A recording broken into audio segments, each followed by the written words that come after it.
So hello people, this is your channel CATV, and in this video what we are doing bond immunization, right? हम bond immunisation के question करेंगे। तो सबसे पहले हम एक बार कंसेप्ट देख लेते हैं और बॉन्ड इम्यूनाइजेशन के 2 क्वेश्चन है वो कर लेंगे। साथ ही साथ बॉन्ड रिफंडिंग का भी हम जो है क्वेश्चन देखना है वो भी देख लेंगे। देखो ऐसा रहता है कि जैसे कि इन्वेस्टर को पर्टिकुलर जैसे 2 साल बाद 3 साल बाद पैसे चाहिए, ठीक है, तो वो बॉन्ड में ऐसा इन्वेस्टमेंट करता है ताकि जो उसका पोर्टफोलियो का जो ड्यूरेशन है ना, पोर्टफोलियो की ड्यूरेशन की बात कर रहा हूँ, वो टाइम हॉरिजॉन से मैच हो जाए।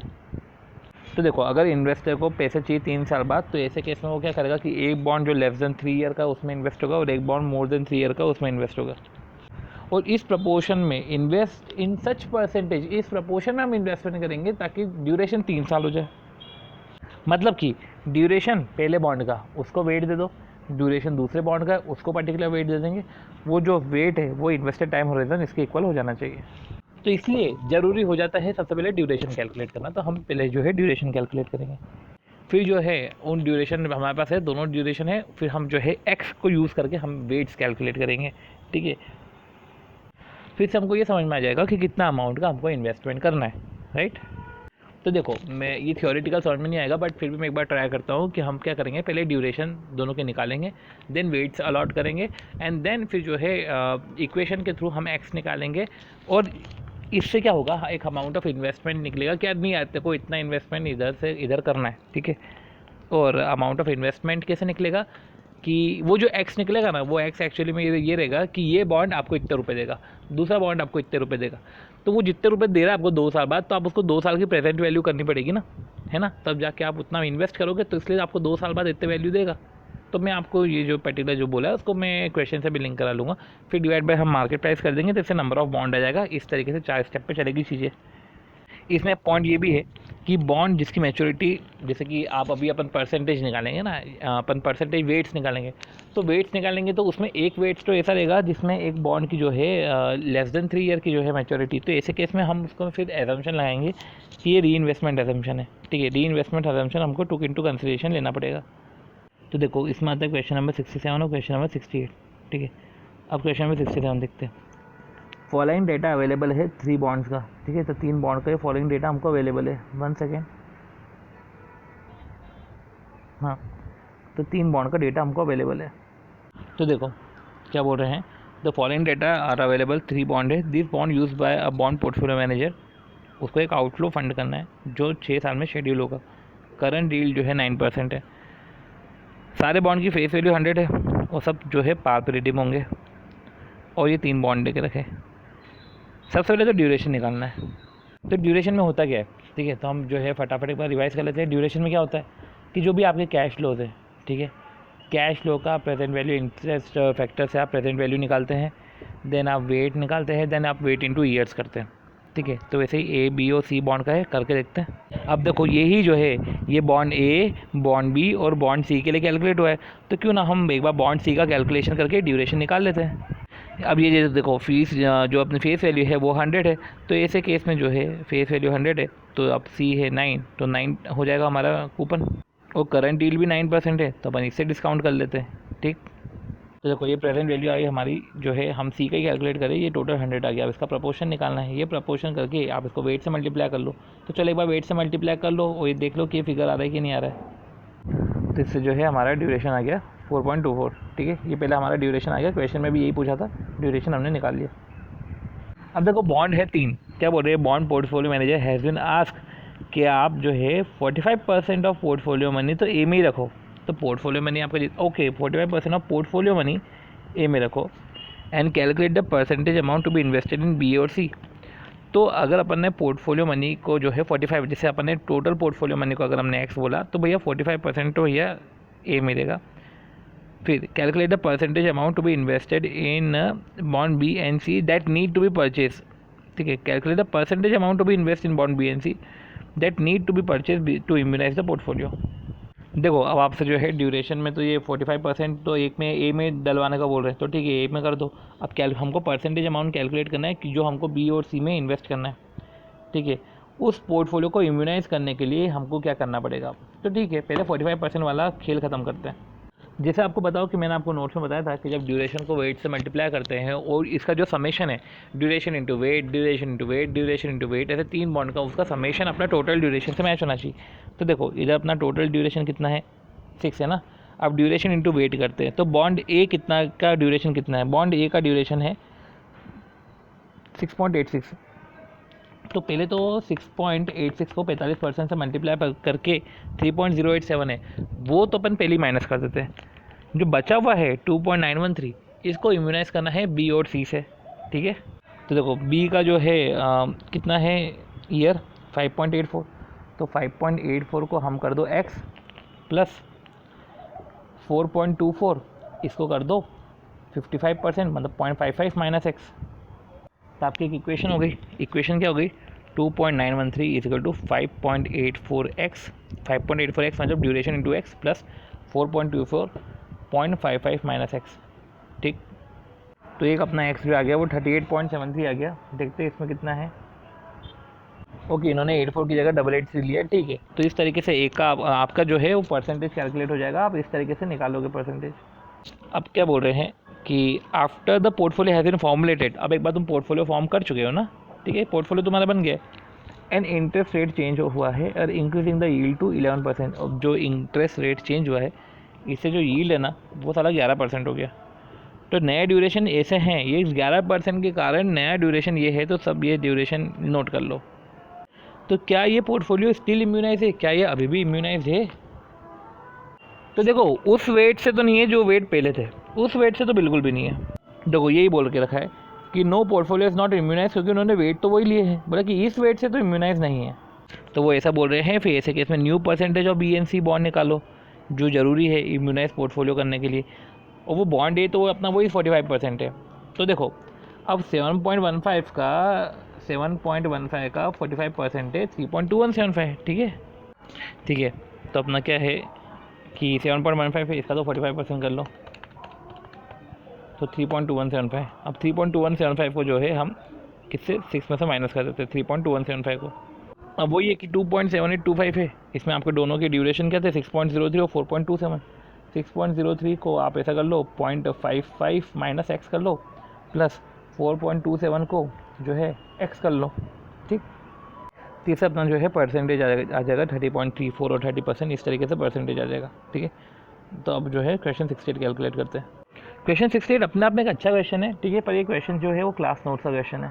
तो देखो ये कर लेते हैं। क्या बोल रहे हैं 1 सेकेंड, कि जो फर्म XYZ है is required to make 5 million payment. अब उसको 5 मिलियन का पेमेंट जो है 1 साल में करना है, तो 1 साल में 5 मिलियन का पेमेंट करना है और 3 साल में जो है 4 मिलियन का पेमेंट करना है। अब यील्ड कर्व है जो वो 10% है, 10% annual rate with semi annual compounding. Firm XYZ want to form a portfolio using 1 year और 4 ईयर यूएस स्ट्रिप से एक पोर्टफोलियो बनाना है। 1 साल में तो 5 मिलियन का पेमेंट है, तीसरे साल में 4 मिलियन का पेमेंट है, और 2 स्ट्रिप है 1 साल और 4 साल की। How much each strip must the portfolio contain, कितने स्ट्रिप पोर्टफोलियो के अंदर each strip portfolio contain for it to still be able to fund the payment after a shift in the yield curve. तो देखो firm XYZ है is required to make a 5 million payment, उसको 5 million का payment करना है 1 साल में, 3 साल में जो है 4 मिलियन का पेमेंट करना है। यील्ड कर्व फ्लैट है at 10% APR with semi annual compounding.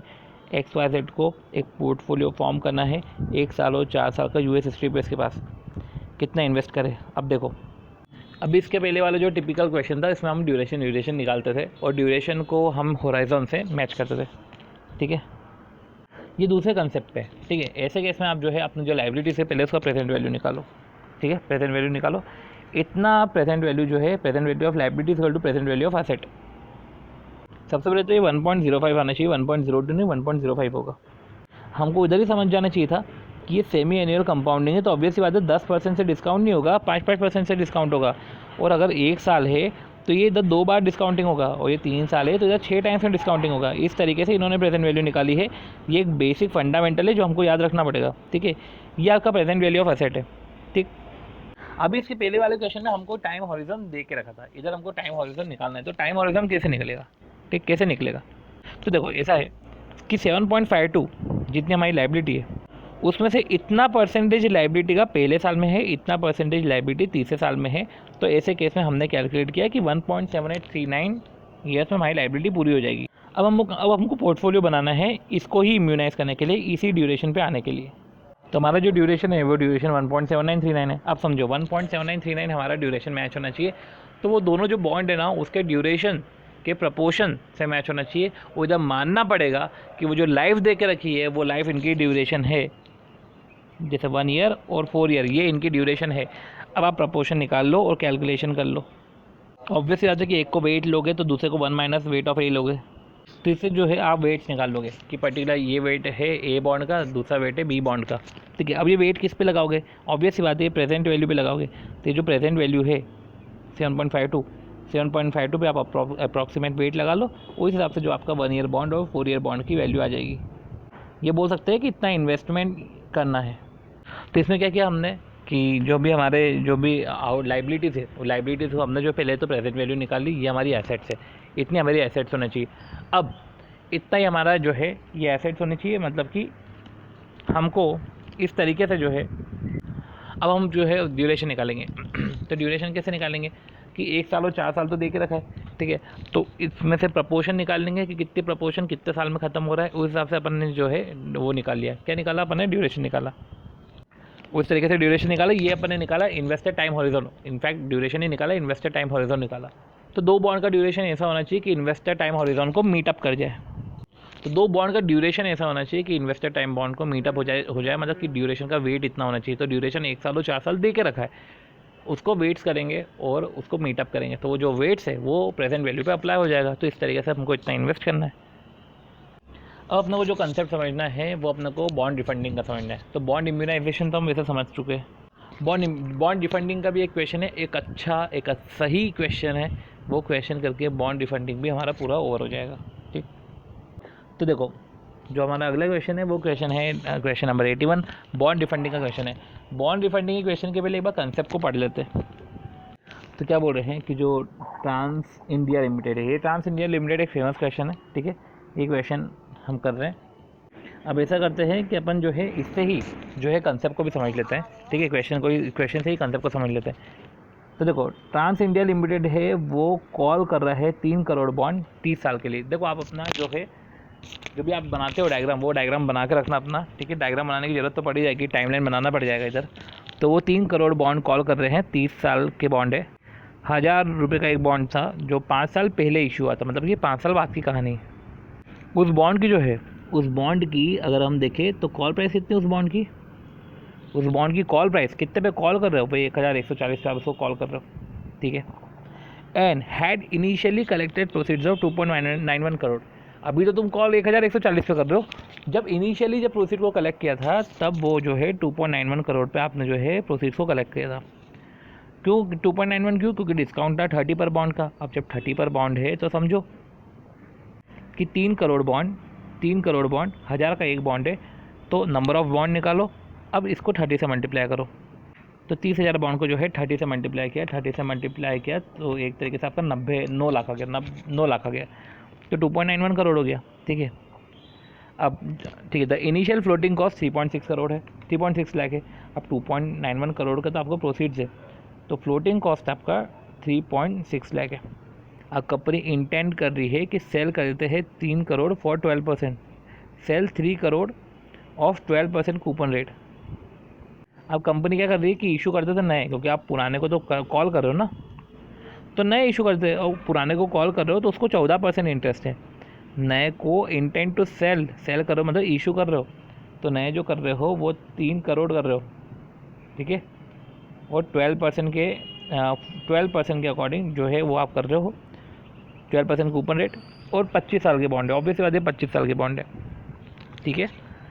For retiring the old bond, तो क्या कर रहे हैं कि इंटेंट टू सेल, ये सेल कर रहे हैं bond to for retiring of old bond, it propose to sell the new bond at a par value, ये पार वैल्यू पे ही जो है सेल होंगे।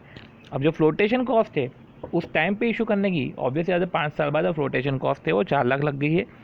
कंपनी जो है 40% टैक्स पे कर रहा है और आफ्टर टैक्स कॉस्ट ऑफ डेप्ट 8% है। As the new bond must first sold, कि आप पहले उसको बेचो उसके जो प्रोसीड्स है उसके थ्रू आप जो है ओल्ड बॉन्ड को रिटायर करो। Company expect a 2 month period of overlapping interest. अब ओवरलैपिंग इंटरेस्ट जो है वो 2 महीने का है, मतलब कि जब आपने नया बॉन्ड इशू भी कर दिया ना तो भी पुराने बॉन्ड को 2 महीने तक आपको जो है पे करना पड़ेगा। ठीक है, 2 महीने का आपको पे करना पड़ेगा। ठीक है, तो 2 month period of overlapping interest during which interest must be paid on both old and new bond. Obviously बात है, अब क्या बॉन्ड रिफंड करना फीजिबल है क्या? बहुत सारा कंटेंट है, मैं क्विकली आपको बोलता हूँ कि भैया देखो 3 करोड़ के बॉन्ड थे, ठीक है, 30 साल पहले इशू करे थे। अब 30 साल पहले जो है इशू करे थे 1000 रुपये का एक बॉन्ड था, ठीक है, और 14% का इनका कूपन रेट था। उसको 5 साल बाद कॉल करे 1140 पे। जब स्टार्टिंग में जब बॉन्ड इशू करे थे ना तो 2.91 करोड़ के बॉन्ड थे, उस पर डिस्काउंट जो फ्लोटेशन कॉस्ट है 3.6 लाख की भी लगती थी। अब कंपनी इंटेंड करते हैं कि कंपनी इंटेंड कर रही है कि 5 साल बाद एक 3 करोड़ 12% 3 करोड़ के बॉन्ड इशू कर देंगे, 14% के बॉन्ड को रिटायर करके 12% के बॉन्ड इशू कर रहे हैं। ठीक है, उसकी पार वैल्यू 1000 है, वो फ्लोटेशन कॉस्ट 4 लाख है, कंपनी 40% टैक्स पे कर रही है, केडी 8% है। अब as the new bond must first be sold, तो जो नया बॉन्ड है उसको पहले सोल्ड करो। ठीक है, और उसकी प्रोसीड से रिटायर ओल्ड बॉन्ड। ठीक है, तो न्यू बॉन्ड को सोल्ड करो, उसकी प्रोसीड से जो है रिटायर करो ओल्ड बॉन्ड। 2 महीने का ओवरलैपिंग इंटरेस्ट है। अब इतना सारा डेटा अगर आपने जब अरेंज कर दिया है अपने हिसाब से, तो अब मैं आपको बताता हूँ बॉन्ड रिफंडिंग में करना क्या रहता है। बॉन्ड रिफंडिंग में जो है 2 चीज़ का ध्यान रखना, एक तो इनिशियल इन्वेस्टमेंट और एनुअल कैश फ्लो। सी बॉन्ड रिफंडिंग का मेन ऑब्जेक्टिव ये है कि जो मेरा इनिशियल इन्वेस्टमेंट हो रहा है, जो इनिशियल मेरे खर्चे हो रहे हैं, ठीक है, बॉन्ड रिफंड करने में जो मेरा एक्सपेंडिचर है वो सेट ऑफ हो जाए उसके कैश फ्लो से, वो आगे की जो कैश फ्लो सेविंग है। क्योंकि मैं बॉन्ड रिफंड इसलिए कर रहा हूँ क्योंकि भैया मेरे को आगे बेनिफिट होगा ना, तभी तो रिफंड कर रहा हूँ मैं, क्योंकि मेरे को सस्ते में लोन मिल रहा है बाजार से, तो फिर मैं महंगे में लोन पहले उठा रहा था, तो मैंने पुराने रिटायर करे और नए में इशू कर रहा हूँ। तो वो जो सेविंग है आगे की, वो सेविंग मेरे अभी के खर्चों को, जो मेरे को अभी रिफंडिंग करने में जो मेरे को इनिशियल में जो खर्चा लगेगा उसको सेट ऑफ कर दे। तो मैं इनिशियल आउटफ्लो और एनुअल कैश फ्लो सेविंग मेरे को निकालना, ले दे के या बात एनपीवी की चल रही है, तो मैं अब एनुअल कैश फ्लो की बात करूँ कि एनुअल कैश फ्लो सेविंग कितनी सेविंग हो गई। ठीक है, तो ये डेटा अगर आपने लिख लिया हो तो फिर मैं आगे बात करता हूँ। बात आती है एनुअल कैश फ्लो सेविंग की, तो क्या हुआ उसमें। अब एनुअल कैश फ्लो सेविंग में ऐसा सोचो, क्या कभी ओल्ड बॉन्ड इशू करते तो कितना होता, और नया बॉन्ड इशू कर रहे हैं तो कितना कैश फ्लो होता। ठीक है, as a company old bond जब हम इशू करते हैं तो हमको इतना पे करना पड़ता है, और नए बॉन्ड पे हमको इतना इशू करना, इतना पेमेंट, इतना इंटरेस्ट होगा। हाँ माँ, और रख दो थोड़ा सा।